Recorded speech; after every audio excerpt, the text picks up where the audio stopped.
Ушул азыркы мына Садыр Нуркожоевич баласы каза болгондо эч нерсе сойгон жокмун деп атпайбы? Анан азыр мына жогорку кеңеш депутаты ушул Шайырбек Кыдыршаевич жана демилгечи ушул Замир Дүйшалиевич ушул эки депутат ысырап боюнча эң туура көтөрөт. Анан качандан бери көтөрүшкөр, урматтуу туугандар. Бул биз азаны сер той гана кылбагыла. Мисалы бизде аза өлгөн жер той, жанагы Көкөтөйдүн ашы, жанагы Олимпиада всемирный.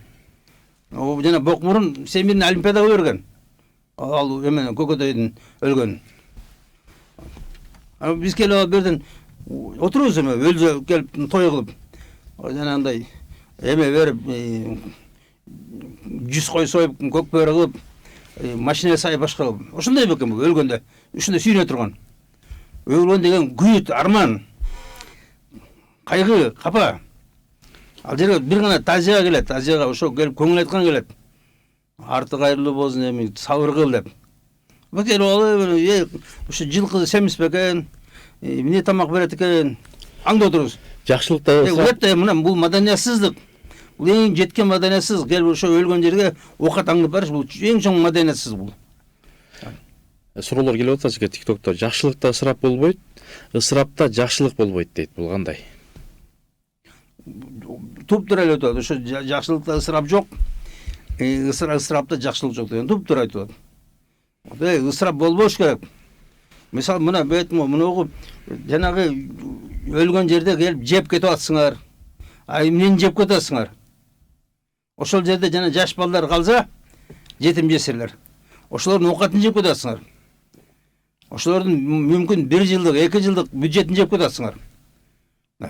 Келип чоң бука союп, бирөөнүн жылкысын союп, азыр ушундай экен, барып алып туруп бирөөгө жылкысын кеңешип алып эле, аксакалдар эле. Өздөрү эле. Ошо аксакал менен акшакал болуп калдылар. Аксакалдар тийиш керек эле. Кой, бул жетимдики бер. Берде мына кичинекей балдар бар. Ой, жесир калды бул. Деп ошолор тийиш керек эле. Келип алып, семизин 10 баланчаны кынап кел. Деп туруп сойдуруп, анан тияктан базардан конфет бүт барын алып келип майларын, күрүчтерин. Анан кийин квитанция берип коет экен. Мен төлөп коесуң деп. Уят жок деп. Бул жерден токтотуңар муну. Жеш керек. Мына байлар бергени бай киши. Ал берген ал садака ал. Урматтуу туугандар, мына бай киши атам өтүп кетти, ошо күнөөлүү кечисинде берсе, ал садака болуп өтүрөт. Анан жөнөкөй адам андай байлыгы жок. Эртең карыска басып калат, эртең балдарына кие турган кийими жок болуп калат. Окууна төлөй албагат, ачка калып калат, көмүр албай үшүп калат деген арам ал жерде жанагындай жеш. Жок эле. Өзү айтты го жанагындай адеп. Өлүп аткан жерге тойлогон барбы силер? Өлгөн жерде той кылып. Той деген ошо тойгузуу. Мына ресторан көп, кафелер толтура. Барда ошол жерден барып ичип ал. Бир порция жеп ал. Эмне деген эме? Келип алып, ошо баарын жеп кетесиң, баарын талкалап кетесиң. Анан да 3 жума сайын келип жеп кетесиңер.